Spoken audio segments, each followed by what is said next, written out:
Writing a voided check is a simple process that is often required for setting up direct deposit or automatic payments. To start, you will need a check from your checking account. Take the check and write the word void in large letters across the front of the check. This indicates that the check is no longer valid and cannot be used for payment. The word void should be written in a way that makes it impossible to miss. And it should be written with a pen, not a pencil. This is because pencil marks can be easily erased, and you want to make sure that the check is clearly marked as void.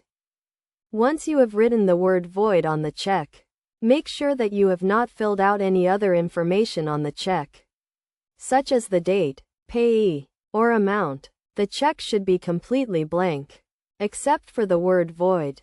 It is also a good idea to make a copy of the voided check for your records. This can help to prevent any potential issues or disputes in the future. You can either make a photocopy of the check or take a picture of it with your phone.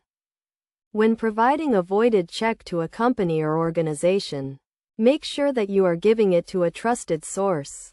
You should never give a voided check to someone who you do not know or trust, as this could potentially lead to identity theft or other financial problems. In addition to writing the word void on the check, you should also be aware of the information that is printed on the check.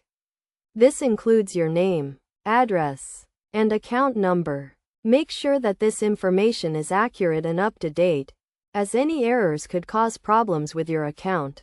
Overall, writing a voided check is a straightforward process that requires minimal effort.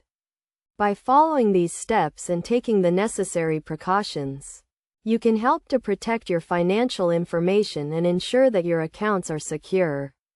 Remember to always handle your financial documents with care and to only provide them to trusted sources.